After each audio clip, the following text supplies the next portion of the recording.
Black ప్రింటింగ్లో greatness ఏంటంటే చాలా యూనిక్గా ఉంటాయి. ఎందుకంటే డిఫరెంట్ ప్యాటర్న్స్ అన్నీ కూడా చేతితో తయారు చేసినవి, ఇవన్నీ హ్యాండ్మేడ్. ఒక్కొక్కటి అలా వేయడం అనేది నాట్ పాసిబుల్. ఎందుకంటే మనం చూస్తే ఇలా బంచ్ లాగా ఉంది కదా, ఈ బంచ్ అంతా కూడా ఒక బంచ్ కాదండి, ఇది డిఫరెంట్. ఈ లైన్ వేరు, మళ్ళీ ఈ ఫ్లవర్స్ ఒకసారి, ఈ ఫ్లవర్స్ ఒకసారి, అంటే వీటన్నిటిని కోఆర్డినేట్ చేస్తూ చాలా కాన్సన్ట్రేటింగ్గా చేయాల్సిన పని. మన ఇండియన్ హ్యాండ్లూమ్స్ అనేవి కొంచెం కాస్ట్లీ ఉంటాయి. అది ఓన్లీ బికాజ్ అవన్నీ కూడా హ్యాండ్మేడ్ కాబట్టి. హ్యాండ్లూమ్స్ అంటే అర్థమైందిగా, హ్యాండ్ లూమ్ అంటే హ్యాండ్తో తయారు చేస్తారు. హ్యాండ్తో చేసేవి కొంచెం కాస్ట్ ఉంటాయి. సో మనము అంతకుముందు హరప్పన్ సివిలైజేషన్ అప్పటి నుంచి కూడా హ్యాండ్ బ్లాక్ ప్రింటింగ్ అనేది మన ట్రెడిషనల్. సో సెకండ్ శారీ చూపిస్తున్నాను. ఇది కూడా సేమ్ హాఫ్ వైట్ మీద చేసిన శారీ. ఇది పళ్ళు కూడా చాలా బాగా డిజైన్ చేశాను. ఇది చాలా టైం పట్టింది నాకు, ఎందుకంటే ప్రతి ఒక్క బ్లాక్ని ఇంత బాగా ఎక్కడ కూడా అతుకులు లేకుండా చేయాలంటే కొంచెం కష్టం కదా. సో ఇలా చేయడం వల్ల యాక్చువల్లీ క్రియేటివ్ థాట్స్ కూడా డెవలప్ అవుతాయి, అంటే నెక్స్ట్ డిజైన్స్ ఎట్లా వేయాలి. సో ఇది వచ్చేసి థర్డ్ శారీ. చూసారు కదా, ఇంతకుముందు బ్రౌన్ అండ్ రెడ్లో చేశాను. అసలు మళ్ళీ యూనిక్గా ఉండాలి కాంబినేషన్, సేమ్ కలర్స్ రిపీట్ కాకూడదు కదా, అందుకే బ్లూ తీసుకున్నాను. చూసారు కదా, దీని మీద గోల్డ్ ప్రింట్ వచ్చింది. సో గోల్డ్ ప్రింట్ ఎక్కువ హైలైట్ అవుతుంది కదా అని నేను పళ్ళుకి ఎక్కువ వర్క్ చేసుకోలేదు, అక్కడక్కడ కొంచెం కొంచెంగా చిన్న చిన్న ఫ్లవర్స్ వేశాను, సింపుల్గా ఉండాలి అని.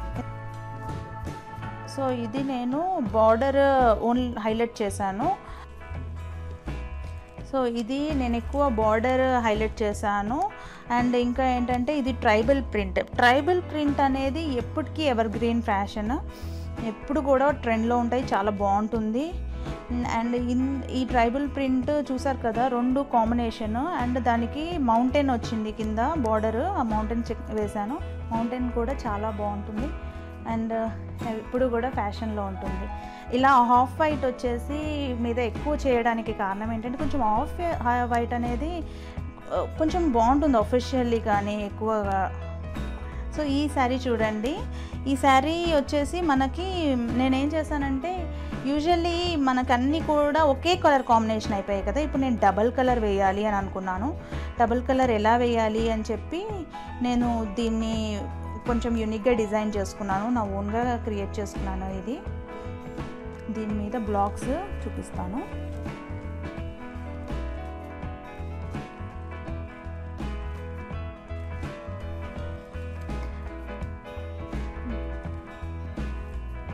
ఇది నాకు కొంచెం టైం ఎక్కువే పట్టింది, ఎందుకంటే నేను ఈ ఒక్క స్ట్రెయిట్ కార్నర్ దాంతో నేను ఇలా డైమండ్ షేప్లో డ్రా చేసుకోవడము అలా చేశాను. అండ్ శారీ మొత్తం కూడా నేను అలా చేసుకోవడం ద్వారా ఎక్కువ టైం పట్టింది. ఈ శారీ వచ్చేసి బ్లాక్, గోల్డ్ కలర్ అండ్ మనకి ఆఫ్ వైట్ మంచి కాంబినేషన్.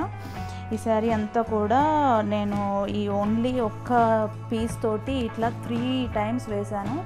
సో కాబట్టి హెవీగా అయింది చాలా. అండ్ ఇది ట్రైబల్ ప్రింట్ చెప్పాను కదా ఇందాకే, ట్రైబల్ ప్రింట్ అనేది ఎవర్ గ్రీన్ ఫ్యాషన్. సో వీటితో చేయాలి, ఎంత కొంచెం కష్టమేనండి, ఈజీ ఏం కాదు. ఒక్కొక్క ప్రింట్ ఇలా వేస్తే పడదు, దాన్ని కొంచెం చేయి కూడా నొప్పి పుట్టేది. బట్ మనకి చేయాలని ఇంట్రెస్ట్ ఉంటే అవన్నీ చూడం కదా.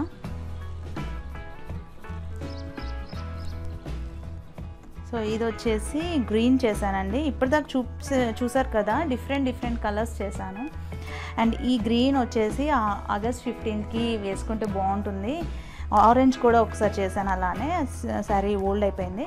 సో ఇలా నేను ఎందుకు చేశానంటే, మనకు ఆగస్ట్ 15th వచ్చినప్పుడు ఫ్లాగ్ కలర్స్ వేసుకుంటే బాగుంటుంది అని ఇలా చేశాను. దానికోసమే స్పెషల్గా చేశాను ఈ శారీని. ఇలా వచ్చేసింది పళ్ళు, సింపుల్గా చేశాను. సో ఈ బార్డర్ వచ్చేసి కొంచెం కలంకారీ ప్రింట్ బాగుంటుంది. అండ్ నేను మధ్యలో బూటీస్కి వాడిన బ్లాక్స్ ఇవి, బాగుంటుంది, కొంచెం సింపుల్గా కూడా ఉంటుంది.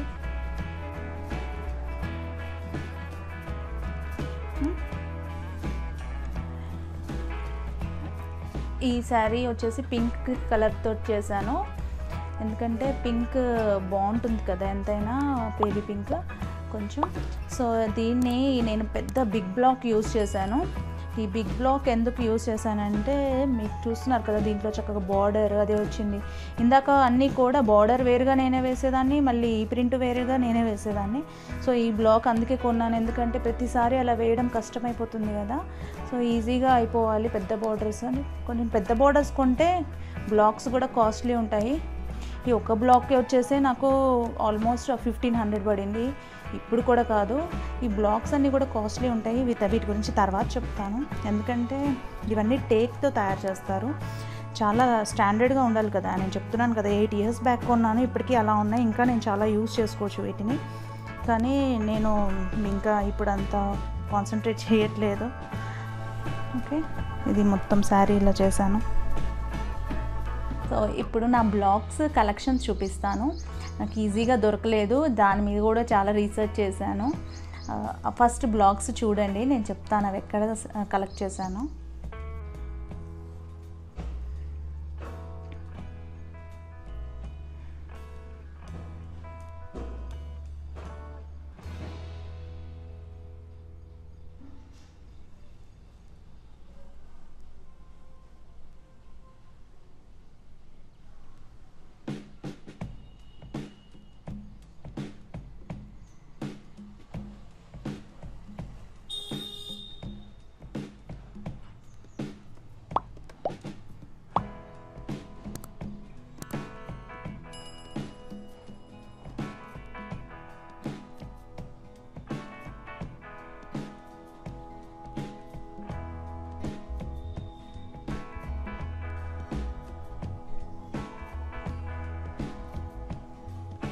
సో ఇవన్నీ నేను నేర్చుకునేటప్పుడు మా టీచర్ ఉంటారు కదా, మా టీచర్ దగ్గర తీసుకొని నేర్చుకున్నాను. కానీ వాళ్ళు మనకు అమ్మరు కదా, నేర్పిస్తారు అంతే. కానీ ఇవన్నీ ఎక్కడ దొరుకుతాయా అని చూస్తే నాకు అక్కడే కేరళలో చిన్న చిన్న బ్లాగ్స్ దొరికాయి.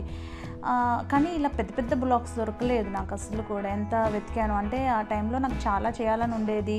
ఇది ఒక చిన్న స్మాల్ యూనిట్ లాగా పెట్టుకుందాము, ఒక చిన్న హాబీ లాగా అని కూడా అనుకున్నాను, కొంతమందికి నేర్పిద్దాము అట్లా అని. సో నాకు కలెక్షన్ కావాలి కదా, ఎక్కడ దొరుకుతాయి అని నేను వెతుకుతూ ఉన్న టైంలో నేను తనని అడిగితే నేను బాంబేలో తీసుకున్నాను అని చెప్పింది. కానీ బాంబే నేను ఉన్న ప్లేస్ నుంచి వెళ్ళడం కష్టం కదా, ఎలా బాంబేలో అంటే మనకు కష్టం కదా, దీనికోసమే స్పెషల్గా వెళ్ళాలంటే చాలా ఖర్చు కదా. సో ఎలా చేయాలి అని ఆలోచిస్తున్నాను. ఆ టైంలో ఇంకా నేను ఒకసారి ఊరినే ఇండియన్ ఎథ్నిక్ బ్లాక్ ప్రింటింగ్ మీద కొంచెం గూగుల్లో రీసెర్చ్ చేశాను. రీసెర్చ్ చేసినప్పుడు చాలా తెలుగులో లైక్ ఆంధ్రాలో కానీ మన తెలుగు రాష్ట్రాలలో ఎక్కడ దొరుకుతాయి అని చూస్తున్న టైంలో అక్కడ నాకు దొరికింది ఒక చిన్న ఆర్టికల్ దొరికింది. మన బందర్ దగ్గర పెడన్లో ఇవి తయారు చేస్తారు, ఇద్దరు బ్రదర్స్. ఆర్టికల్ ఏముందంటే వాళ్ళు శిల్పారామంలో స్టాల్స్ పెడతారు ఇట్లా అని కొంచెం ఉంది. అండ్ అది వాళ్ళందరూ కూడా యాక్చువల్లీ వాళ్ళని మన కంట్రీలో కన్నా కూడా వాళ్ళకి గుర్తింపు వచ్చింది. వాళ్ళు అమెరికాలో కూడా స్టాల్స్ పెట్టారు.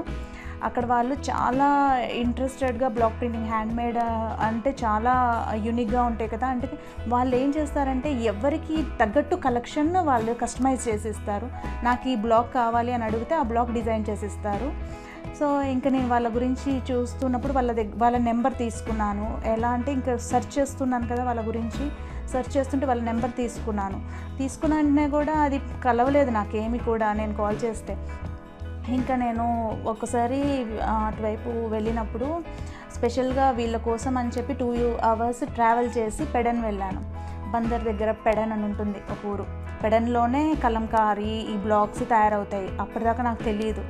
సో అక్కడికి వెళ్ళినప్పుడు నేను వాళ్ళతోటి మాట్లాడి, సో ఇలా నా ఇంట్రెస్ట్ చెప్పి వాళ్ళతోటి మాట్లాడి వాళ్ళతోటి కూడా ఎలా చేస్తారు ఏంటి అంటే వాళ్ళ యూనిట్ అంతా చూపించారు. చాలా బాగుంది, పెద్ద యూనిట్. అంటే ఒక శారీ మొత్తము ఒకటే టేబుల్ మీద పట్టేంత అంటే ఉంటుంది కదా మనకు టెక్స్టైల్స్ అంటే ఎలా ఉంటాయి అలా వాళ్ళు చేస్తూ ఉన్నారు. సో డిఫరెంట్ కలెక్షన్స్, నేను కలెక్షన్స్ అన్నీ కూడా ఇంకా వాళ్ళ దగ్గర తీసుకున్నాను. కొంచెం ఇవన్నీ కూడా చాలా కాస్ట్లీ అండి. దీనికి నాకు ఒక 15,000 to 20,000 దాకా ఖర్చు అయింది. సో అందరూ ఇవన్నీ కొనుక్కోవచ్చు కదా చీరలు, ఒక చీర కొనుక్కుంటే అయిపోయింది, ఇన్ని తయారు చేయాలా అని కూడా అన్నారు. సో సో నేనేమనుకున్నానంటే నాకు ఇప్పుడు ఇవి నేను తయారు చేసి ఆల్మోస్ట్ 7 to 8 years అయింది. నేను కొనుక్కుంటే నాకు అంత ఎఫెక్షన్ ఉండదు దాని మీద. ఇప్పటికీ కూడా నేను యూజ్ చేస్తాను అండ్ కొత్తగా ఉంటాయి. ఎవరు ఇవి ఇన్నేళ్ల క్రితం తయారు చేశారా అని కూడా అన్నారు కూడా.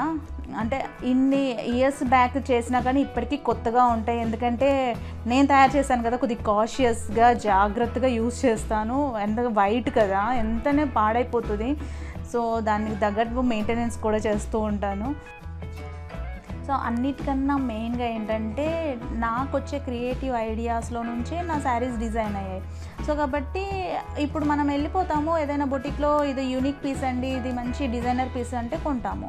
సో నేను సొంతగా డిజైన్ చేసుకున్నాను వితౌట్ ఎనీ ఆఫ్ బ్యాక్గ్రౌండ్, నా ఓన్గా నేను డిజైన్ చేసుకున్నాను అనే ఒక ఫీలింగ్ ఉంటుంది. అండ్ నాకు చూడండి ఇన్ని తయారు చేశాను. నేను ఇంకా మీకు చాలా తక్కువ చూపించాను. నేను ఇంకా శారీస్ చేశాను, చాలామంది గిఫ్ట్స్ ఇచ్చాను శారీస్, ఇంకా బెడ్షీట్స్ తయారు చేశాను, అండ్ ఇంకా డ్రెస్సెస్ మీద చేశాను, అందరికీ గిఫ్ట్స్ ఇచ్చేదాన్ని. ఇది నేను అనుకున్నాను ఒక చిన్న స్టాల్ లాగా పెట్టుకొని కొంచెం ఇన్కమ్ జనరేట్ చేద్దామని, బట్ నేను చేయలేకపోయాను. అనుకున్నాను, కొన్ని ప్లాన్స్ వేసుకున్నాను, ఇలా చేయాలి అలా చేయాలని, బట్ అవి వర్కౌట్ కాలేదు. బట్ స్టిల్ నేనేమి ఫీల్ అవును. ఇప్పటికీ కూడా ఏదైనా కావాలి, నేను నా దగ్గర ఓల్డ్ ఏమైనా శారీస్ ఉంటే కొత్తగా ట్రెండీగా వాటిని తయారు చేసుకుంటాను. సో అవి నేనే కదా అలా నేర్చుకునడం వల్లే కదా నేను చేసుకోగలుగుతున్నాను. సో మనీ ఎంత స్పెండ్ చేస్తున్నామో అవి వేస్ట్ అవుతున్నాయి కాదు. మెయిన్ థింగ్ ఏంటంటే నీకు ఒక స్కిల్ పెరిగిందా అనేది నేను చూసుకున్నాను. ఇది ఎక్కడికో వెళ్ళి కొనుక్కుంటాం మనం, కానీ తయారు చేయలేం కదా. సో నేను తయారు చేసుకోగలుగుతాను. ఇంకా కూడా చాలా క్రియేటివ్ హాబీస్ ఉన్నాయి. ఫర్దర్ వీడియోస్లో ఎప్పుడైనా షేర్ చేస్తాను. Thank you for watching. Bye.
you.